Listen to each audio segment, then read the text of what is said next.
Hi everyone, today it's time to review something special which I haven't reviewed before. I already have so many lenses and cameras that I needed a bigger space than just the biggest backpack I could find out there. And then I was checking out a new hardshell case by the company called Vanguard, and you will be surprised what fits inside. So if you travel a lot by plane, in a car, on a bus, in a train, or you're just at home and you want to protect your gear in one place, then it's time to have one of these hardshell cases here. You will find the link in the video description below. Now let's get started. So that is the hardshell case here on my desk. You have two handles to carry it, one here, one here. If you push on that orange button here, you can extend the handle, which is super nice. What I like about this grip extension here is that it's wide. Sometimes you see a luggage which is like super huge and the handle is super small. For sure that will break at one time. Not with this one here, because it's almost covering half the size of the hardshell case. To get this handle back in, push the orange button. You have two wheels here on the lower side which allow you to carry up to 35 kilograms. In total you have 6 closures on this side, and 2 here on the bottom side. Once all of these 6 are closed, your gear is protected against dust and water down to a depth of 5 meters. So anytime you have a longer journey in front of you and maybe you're worried once you pass a river that your gear will fall into the river, it's time to get one of these hardshell cases here if you have really expensive gear. So this hardshell case here is proof to restrain more than 120 kilograms if you stand on it. So if you weighed more than that, I wouldn't stand on that case. So you have these 6 closures here on all sides. 2 of them were open already on this side. And now let's check out what's in here. So you do have this huge container which you can also put out of here and use this hardshell case for something else. You do have a zipper which goes around this container, and now you will be surprised because you can see all the equipment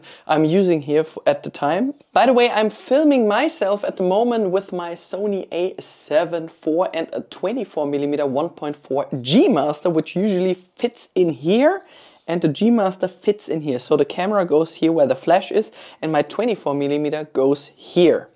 So let's check out what's inside. I do have an ND filter, easy. But here's my Canon EOS R3, which fits in there standing.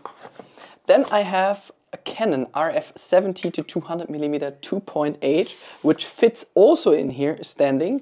A 100mm by Canon 2.8, a Sony 70 to 300mm, Sony 135mm 1.8 G Master, the biggest front element ever for a compact lens, that's the 85 1.2 by Canon. Then we got a 20 to 70 G f4 for Sony, my 14mm 1.8 for Sony, a 50mm 1.4 for Sony, and my Canon RF 24 to 105mm, so as a 35mm 1.8, a 24mm 1.8. Then I got the best flash that you can ever get for event photography, that's the Profoto A10. An extra battery and a high-speed cable for transferring files, an SSD and 2 card readers. Here's the Insta360 X4 to remove dust from the camera sensor. And here is my Peak Design shoulder strap. Of course you're wondering now, okay, and if I have a bigger lens than this, maybe a Sony 400mm 2.8,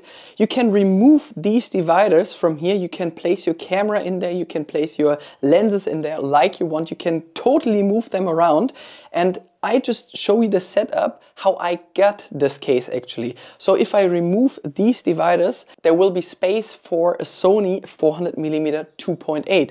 Or if you have a Canon or a Nikon huge telephoto lens like a 300mm 2.8, that will fit in here as well. And you can also place it in this direction if it's even bigger than that. Here's another compartment. If you open up the zipper, I can easily place a MacBook Pro 16-inch in there. However, if your lenses go above these dividers, it's quite hard to close that case without damaging your MacBook, for instance. So either you go and take your lenses in this compartment like this. That will apply also for this lens here, the 70 to 200mm, which you can also put in like this. And then this compartment here can be closed. But it won't really close if you have a MacBook with a hardshell case around it, if one of these lenses are standing out of these dividers. So if you want to remove this container here, it's super easy.